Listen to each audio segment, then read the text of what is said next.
Christmas may be in our rearview mirror, but now we're moving into a post-holiday tradition, returning all those gifts we don't want. With online sales expected to hit a record $207 billion in the U.S., there could also be a record number of returns this year.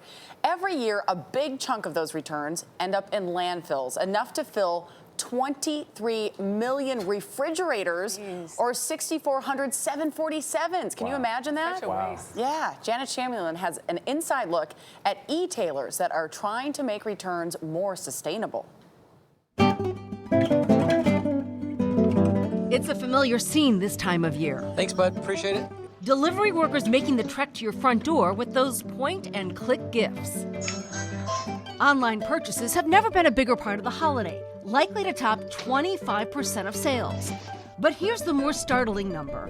The e-commerce return rate is 25%. One of every 4 items purchased online is sent back, compared to about 8% for a physical store. And this is what that can look like. Mountains of cardboard and plastic packaging with valuable merchandise inside. So retailers really aren't equipped to take the product back. The typical retailer hasn't invested in this yet, and you'll see all their returns come back.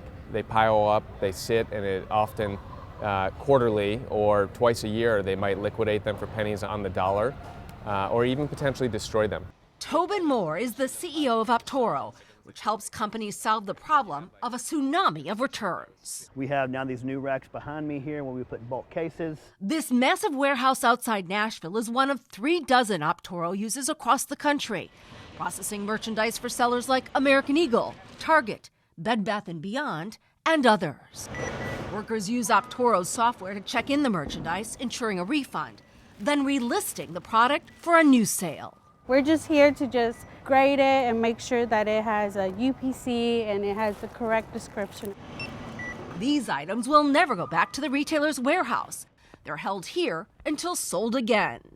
The volume here is incredible. On just these 2 racks, there are more than 120,000 items that came in as returns, and most will leave this warehouse as a new sale within a week. They're housed here, it's the most efficient thing. Wherever that good comes back, if you can get it back to stock from there, it means less shipments, less touches, less waste. And it has to be.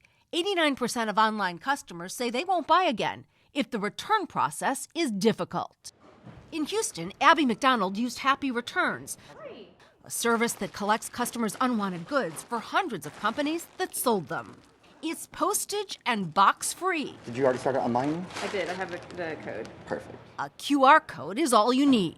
McDonald sent back a dress she bought online from the women's clothing company, Draper James. And it's close to my office, which made it easy to pop out at lunch and drop it off here for free. Paper Source locations like this are among 3,800 collection points nationwide, an average of 20 returns from multiple sellers shipped in a single box, reducing waste and expediting turnaround time. And it increases foot traffic for the store collecting the goods. The clothing store Everlane takes more than 70% of its unwanted items back through Happy Returns.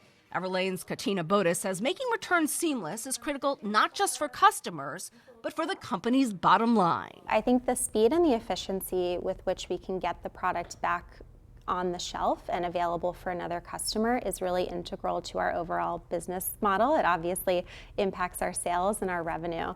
And the environment. Almost 6 billion tons of returned items will end up in landfills after the holiday season. If an item is the wrong fit for a consumer, finding the right one for that returned product is key. Our technology connects every returned item, no matter the condition, to its next best home as efficiently as possible. Minimizing shipments and getting that product back into stock quickly. A win for buyer, seller, and the planet. For CBS Mornings, I'm Janet Shamlian in Lebanon, Tennessee. It's a win-win-win. Yeah, I have to be honest, this is part of the shopping experience that I don't keep in consideration when I'm shopping, because I oftentimes think about the gift that I want or I'm sending somebody else, but I don't think about what happens when that gift doesn't work out. Exactly. Well, who would return your gifts, Nate? Well, yeah, that's what I'm saying. I feel you on that. But you know what? There's also always the Salvation Army. Yes, that's true. Thrift store, all those places will gladly take those gifts too. And I love to re-gift. Yeah, Yes. that's a good idea. And also, listen, we can all practice being minimalist and try to buy things that are more sustainable, that last longer, and things that, you know, most people don't have to return. Because when you buy in bulk, you know you're oftentimes going to return something. Yeah, and it's hard with clothes, though, especially us women. So we Yeah. like to switch it up. Yes. And with the way you guys dress, I know you got closets full of clothes. All right.